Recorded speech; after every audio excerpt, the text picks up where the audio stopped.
This week, we're going to be looking at Cobra Kai, and specifically, we're going to be talking about the concept of hook. Hook is one of those kind of all-powerful tools when you're a screenwriter, because hook is not just how you sell scripts, it's not just how you write scripts, it's how you get jobs. When you start off in your career, most writers think, oh my God, this is the idea. I've got this top secret idea that only I've thought of, that nobody else has even thought to do. I've got this piece of IP that nobody else knows about. I've got this book. I've got this novel. I've got this true story that happened to me. I've got this crazy thing that came to me in my dream, right? We have this brilliant idea and we get really stuck on it. We think the idea is the thing that sells. But as you get more advanced, as you start to actually live in this industry, you start to realize that ideas, not only are they a dime a dozen, ideas tend to kind of make the rounds. In fact, that really unique idea that you have that nobody else ever thought of, there's a good chance that actually somebody else not only has thought of it, but has written it, has circulated it around Hollywood, and people have said no to it. It's very rare that you see a new idea. And yet, people do buy this project and not that project. And so it's important to understand is, what are they buying? It's not actually the idea. It's the hook. So what's hook? Hook is your unique take on the idea. Hook is, I found this incredible piece of IP, and this element of it spoke to me, and I saw it a little different than everybody else. Hook is, this dream came to me, and I saw this kind of unique take on it, this little twist on it. Hook is the thing that makes you you. And hook is the way you find yourself in what you're writing. And so when you're thinking about hook, don't think about hook as selling out. Think about hook as a way of entertaining yourself by finding little fun, ironic twists, by finding things that you didn't see coming when you first had the idea. In television writing, hook becomes even more complicated because hook, right, your unique take on the material gets connected to this idea called engine, right? An engine is the elements and the way those elements are put together each episode and each season to create the same feeling and the same hook again and again and again, to create something that feels the same but is also different. So we're going to be talking about where hook meets engine. We're going to be talking about how to find your hook. And we're going to be talking about what to do if you lose it. You would think once you had a good hook that you would never lose it, right? Once you had that amazing take on new material that you would hold on to it like your life depended on it.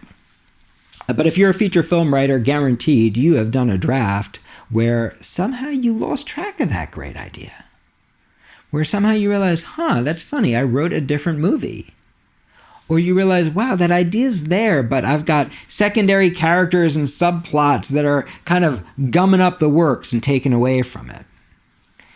In TV, it gets even more complicated because often you start off so strong and the hook is totally working and the engine is totally working. But as you get deeper into your seasons, the characters start to change. And when the characters start to change, sometimes that hook that was working at the beginning stops working.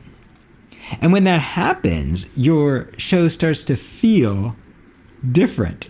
I'm laughing right now. I don't know if you can hear behind me, but the wind, it's like gale force winds behind me. So if you hear things whipping around, it's just a little bit of Wizard of Oz happening in the background right now as I record this. So in a way, Cobra Kai is like the classic work for hire project. In a way, Cobra Kai is exactly what happens for most screenwriters in the industry, right? We always want to think like, I'm going to sell my big spec script and that's going to launch my career. And for some writers, that's true. But for many writers, the spec script or the spec pilot is actually just the way you get hired onto the show. It's just the way you get hired onto the project. And most of the work today in Hollywood is work for hire work and rewriting work, where some producer has an idea that didn't even come from you, where some producer has an old piece of IP that nobody wants anymore, like The Karate Kid. And they're looking for a unique hook. They're looking for a unique take on the material. They already have the idea. They know they want to do a remake of The Karate Kid. But they don't want it to feel exactly the same. It can't just be The Karate Kid again. It's got to have a hook. And so your hook is where you bring you to The Karate Kid. It's where you entertain yourself. It's where you go, oh, I got this idea, this piece of material, this book, but this is how I want to adapt it. These are like the wonderful twists and turns that only I would think of. This is the feeling that I want the show to have. So Cobra Kai's got a fabulous little hook, and it's so simple. And in fact, every single element of Cobra Kai just grows out of this hook. In a way, you can think of hook as just the process of adding ironic twists to a really good idea. So here's the first part of the hook. Okay, we know it's The Karate Kid, right? We know we're really just remaking The Karate Kid as a TV show, but we want it to feel like today, not like 1983. So all of Cobra Kai basically boils down to one really simple hook, which is, what if we told The Karate Kid from the perspective of the bad guy? What if the bad guy was the good guy and the good guy was the bad guy? What if from Johnny's point of view, Danny LaRusso ain't the hero? Danny LaRusso is the antagonist. So from Johnny's point of view, it looks a little bit like this. This is what The Karate Kid looks like. Here I am, kid in high school. I'm dating the love of my life, Allie, this girl that I literally will never get over. And this new kid moves to town, and he's such a jerk. The very first thing he does is he steals my girlfriend. Literally, the first thing he does when he moves to town, he steals my girlfriend, the love of my life. This kid's such a jerk. I'm trying to celebrate Halloween, and the dude hoses me down in the shower and humiliates me in front of my friends. This dude is such a jerk. He, in the most important karate tournament of my life, he defeats me with an illegal kick. And it doesn't just ruin my karate career, it ruins my relationship with my mentor, John Kreese, like the one person I respect in the world. This guy is such a jerk that nothing has worked out in my life ever since. That's Johnny's point of view. And in fact, what's fun is, this is actually the point of view of almost every antagonist. Almost every antagonist in the world, if you ask them who's the good guy, they go, oh my God, it's me. If you ask Lex Luthor who's the good guy, he'll go, oh my God, Lex Luthor, the good guy. Let me tell you about Superman. What a jerk, right?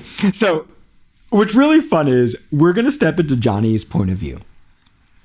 And the hook is going to come from the fact that Johnny thinks he's the good guy and Danny's the bad guy. And we're going to age him up, right? We're going to watch this show, and it's happening now. It's happening today.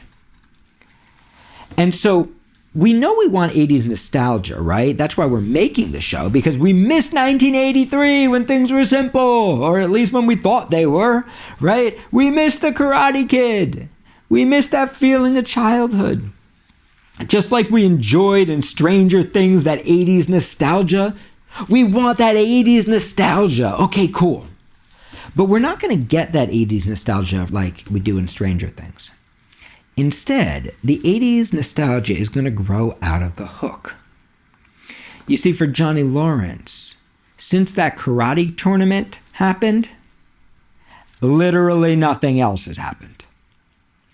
Johnny Lawrence is still stuck in 1983. He still hasn't gotten over any of it. And in fact, where's the humor of Karate Kid going to come from? It's going to come from the fact that for Johnny Lawrence, it still is 1983.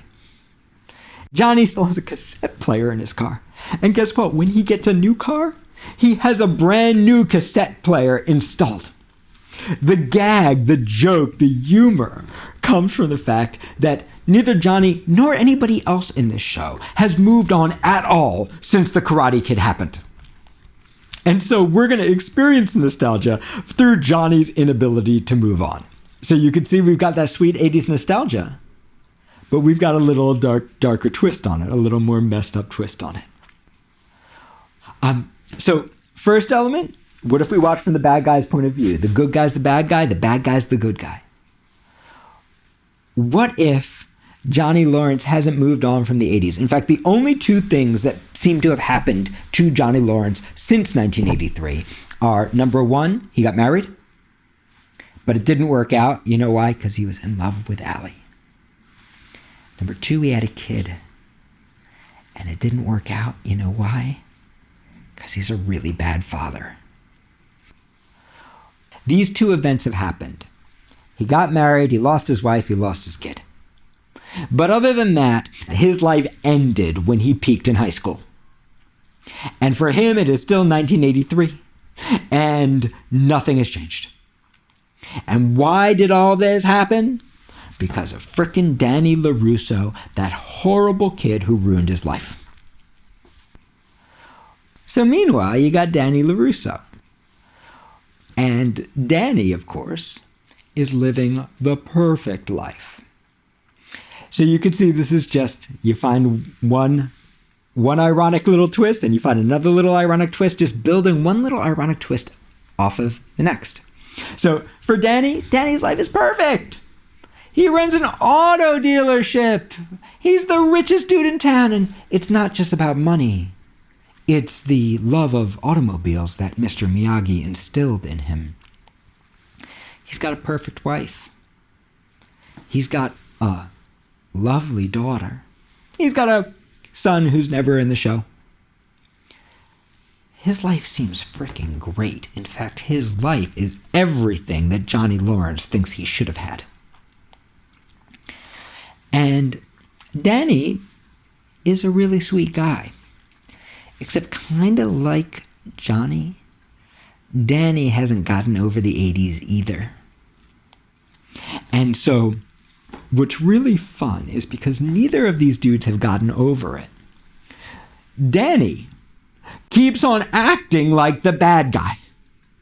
Because he's so upset about Johnny, Danny keeps acting like the bad guy. He actually keeps on falling into the role of being the antagonist.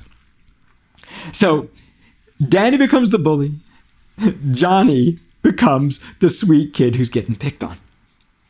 Everything's twisted inside out. And it's all growing out of that original premise. Let's take the Karate Kid and just twist it inside out. In fact, the plot of Cobra Kai also grows out of the Karate Kid. So here's the plot. What happens in the Karate Kid? Sweet little Ralph Macchio shows up, gets picked on, falls in love, steals the wrong guy's girl, gets his butt beat, learns karate, becomes a different person, a better version of himself. That's the Karate Kid, right? So what happens in Cobra Kai?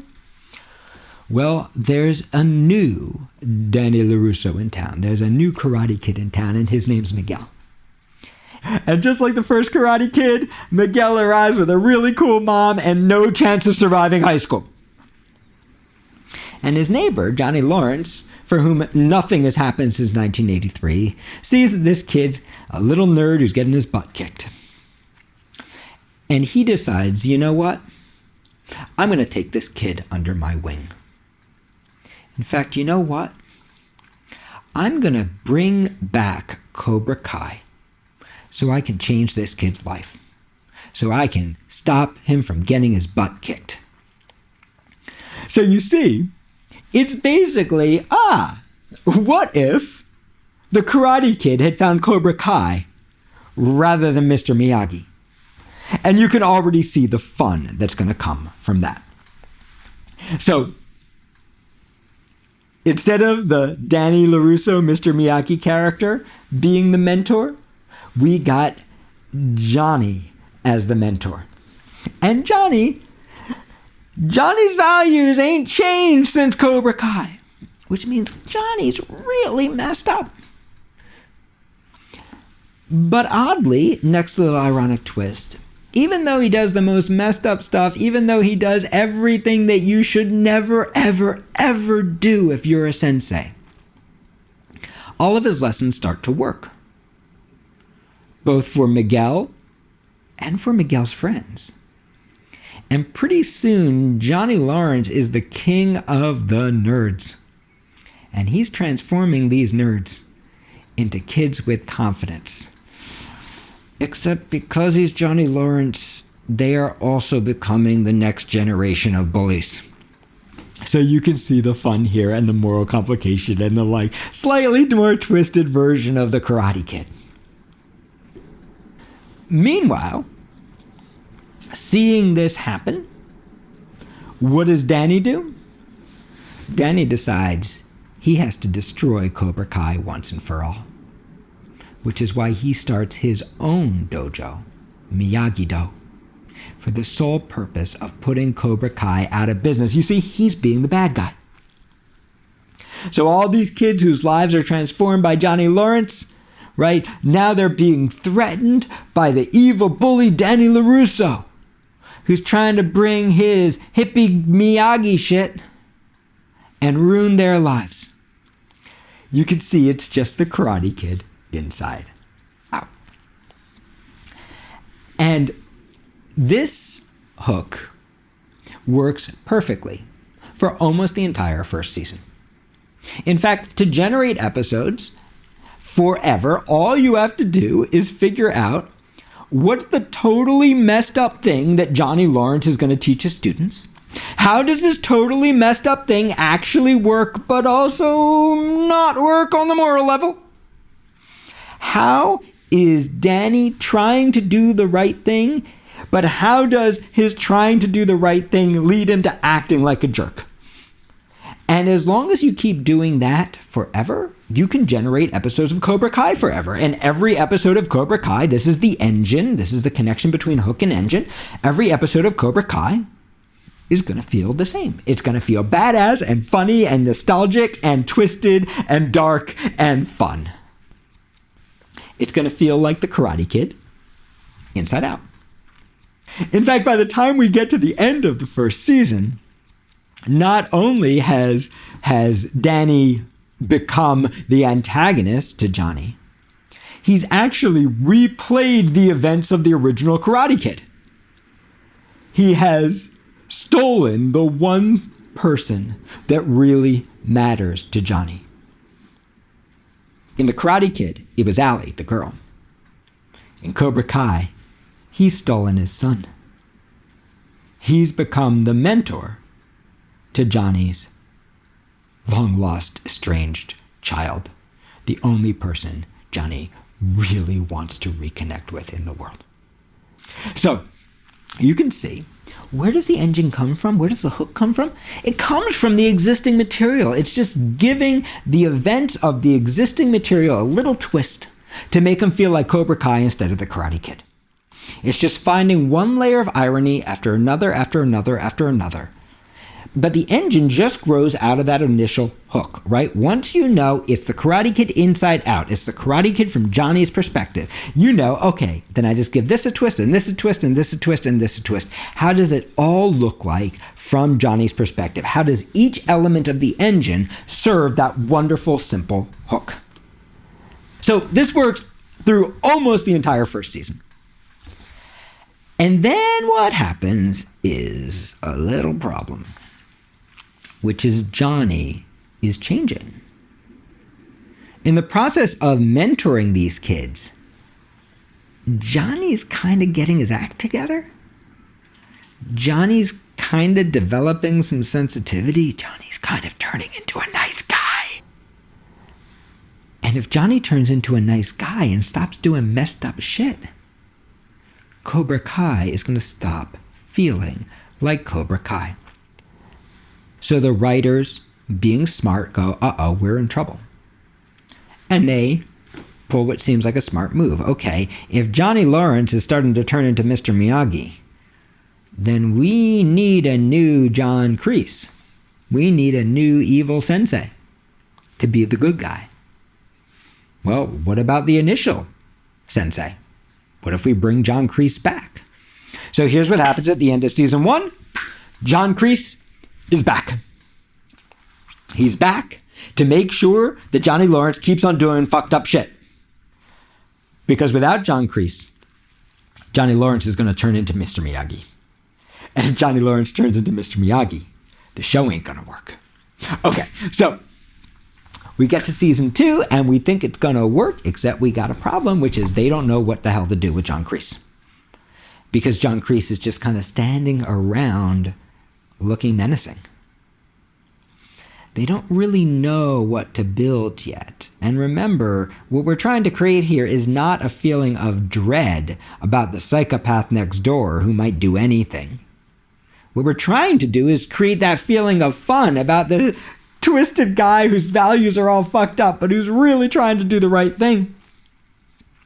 So you can see at the beginning of season 2, things get messy. And as we get deeper into season 2, the challenge is becoming worse and worse, because Cobra Kai is starting to feel like the Karate Kid.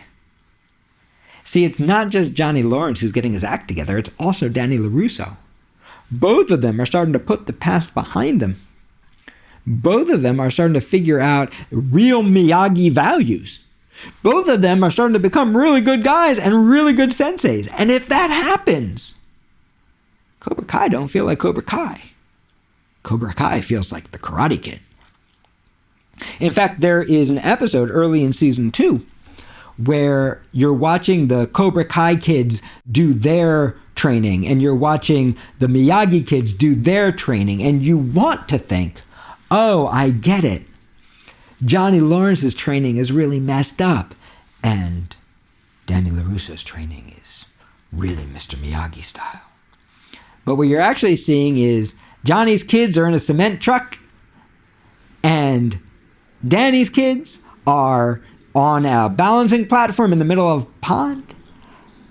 And the two senseis are basically doing the same thing. You can't actually even tell the difference between them anymore. And the piece is frickin' broken. And the writers, realizing this, do what almost every writer does in the situation, where they realize, oh my God, we've completely lost our hook. We've completely lost our engine. We've allowed the character changes to destroy what makes our show feel like our show. They panic. And when writers panic, they tend to do the same silly thing, which is when writers panic, they look for drama. So how do they look for drama? Well, in the season finale, we are going to see some of the most badass karate we've ever seen in a high school. And at the end of the sequence, poor little Miguel is going to be paralyzed. Well, what? And suddenly, Cobra Kai doesn't feel like Cobra Kai. We were watching this fun, silly show. And suddenly we're watching Friday Night Lights. Suddenly we're in TV drama land. And yeah, we got a, wow, I didn't expect that season end. But the show doesn't feel like the show anymore. And that means we're in trouble. Because you didn't come to Cobra Kai to cry. You came to Cobra Kai to laugh your ass off. And now we don't feel even like the Karate Kid anymore. It doesn't feel like sweet, schmaltzy Karate Kid 1980s nostalgia. It feels like a sad drama about a kid who might never walk again. So as we enter season 3, we are fucked. Cobra Kai feels like Friday Night Lights. We're watching, we're wondering, is Miguel going to deal with it? Is Miguel going to ever walk again? We're watching the kids deal with their grief. And we're wondering, is this show ever going to get on track again? And here the writers do a smart thing, and this is how you find your engine. When writers are scared, when things aren't working, we almost always look outside of ourselves, right? We imagine, oh, it must be the next great idea. It must be that thing that's out there that I haven't figured out yet. Maybe I need to write my friends and ask for ideas or thoughts or clues, right? But the answer is rarely out there. The answer is always in here. The answer is always about going back to the original material. If you're in an early draft, just go back to what's the best stuff in that early draft and say, how do I do more of that in a different way? If you're working on a TV show, go back to what worked in the early episodes. And how do I go back to doing more of that? The answers are never out there. The answers are always in what already exists, what already is beautiful. That's where the engine really lies. It's always about coming back to your initial hook, not the hook for them, not the hook that you sell people, the hook for you. The hook that made you want to write this thing in the first place, the you in the script. And of course, this is true in life too, right? If your life isn't quite working, if your life isn't going where you want to go, we often think like we got to burn it all down, or we got to make the huge decision, or we have to make the huge change, right? We have to become a completely different person. We got to reach for the drama. No, we don't have to do any of that. What we actually have to do is we have to start to take stock not of what's not working, but actually what is. And then we have to start to ask ourselves, okay, how do I do more of that? How do I double down on that hook? What hooks me in my life? What hooks me in my art? How do I do more of that and more of that? How do I double down on that? Or how do I build the structure in my life that's going to bring me back to the stuff that was working in a different way? So what works in The Karate Kid? Well, it's back to that simple engine, right? Johnny's got to do the most effed up things and they've got to work. And Danny's got to do the sweetest, kindest things with the best intentions and has got to keep on acting like a jerk. You've got all the things that Danny does have to not work. And all the things that Johnny does that shouldn't work have to work. And so the writers go back to that and they realize, oh, it's not about the drama. It's not about the big things. It's about the little things. What messed up thing does Johnny Lawrence need to do? And they come up with a great idea. Johnny Lawrence needs to teach Miguel to walk. Why? Because watching Johnny Lawrence, who doesn't understand that Miguel cannot walk, try to cure him with good old 80s montage sequences is going to be effed up and hilarious.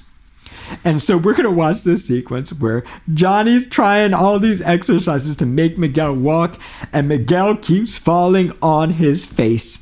And Johnny, when anybody else would go, maybe the kid needs a doctor, Johnny just keeps on doubling down. And of course, because it's Cobra Kai, it freaking works. And now suddenly we are back on that engine again. We are back on that hook again. So this is the thing that I want to leave you with. And it's going to be so valuable for you. It's going to be valuable when you're writing your first draft. And you go, well, what's that wonderful thing there? What's the cool thing? What's the hook of this character, the hook of this moment, this hook of this scene? How do I do more of that? How do I build on that? What's the next little twist on that? It's going to help you when you get your first staff writer job and you're in the room and you're scared and you know the first thing you say, it better be a good thing, right? It better land on the showrunner. You're going to think, well, what's the hook? What's the engine of the piece? What makes it work? And how do I do more of that? You're going to use this when you get staffed on a show that's been running for 5 years and the writers are tired and the engine seems to be burning out and suddenly everyone's getting cancer and dying, right, because they're trying to find drama. You're going to be the one who says, no, it's not about that. It's about what were we doing in season 1 and how do we come back to that in a different way. It's going to benefit you when you're a showrunner for the first time. It's going to benefit you when you're a development executive, when you're a producer on a show. It's going to benefit you when your own writing just isn't working and you don't know why, when you feel like you lost the lightning in a bottle that you had for a moment, when the feeling of your show starts to change. It's going to benefit you when you have to go into a room and pitch the same idea that everybody else is pitching in a way that feels slightly different, that feels more like you. And that concept is really simple, which is that hook is really simple. And hook has absolutely nothing to do with pleasing other people or selling out or even selling anybody else. Hook comes from looking really closely at the material and going, what's the crazy messed up thing that would be really fun for me? What about this resonates with me? What hooks me? And what are all the wonderful little ironic twists I can build around that thing that I want to make, that thing that hooked me to the material? Hook, like writing, is really just a radical act of trust. It's a radical act of trust in your characters. It's a radical act of trust in yourself. It's a radical act of trust to keep on coming back to, not to the things that are broken and not to the things that are missing, but to the things that are actually working. And asking yourself again and again and again, how do I build on that?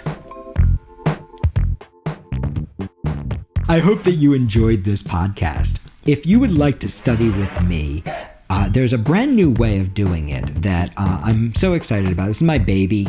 I've wanted to teach this class for so many years, and it's a master class starting up on April 11th. The class meets one Sunday a month, and what we do is really wild. We do a 6-hour deep dive into some aspect of screenwriting or TV writing each class. So in one class, we might spend 6 hours just on a concept like hook, like we talked about today. We might spend 6 hours just looking at the first page of a great screenplay.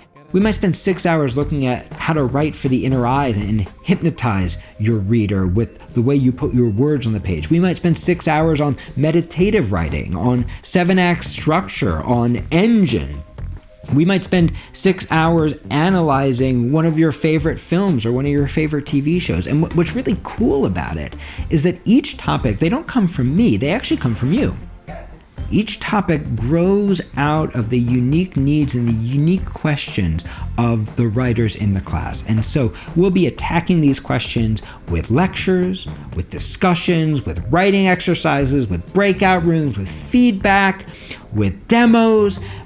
It is going to be so much fun, and I really hope that you can join me. So if you want to check that out or any of our other classes, you can take them all online from the safety of your home.